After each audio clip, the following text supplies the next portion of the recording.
খোদা, ইমানের পরীক্ষা আর কিভাবে নিবি মুসলমানের থেকে? এইভাবে আমাকেও পিটেছে, কিন্তু আমি এখন অচল। আল্লাহ আমাকে বাঁচিয়ে রেখেছে। আমি বাইরে দিয়ে চিকিৎসা করছি।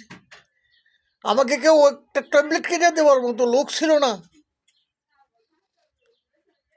12 ঘন্টা পরে আমার জ্ঞান ফিরছিল। এইভাবে পিটেছে মানুষ। কত জায়গায় বিচার চাইছি, বিচার পাই নাই।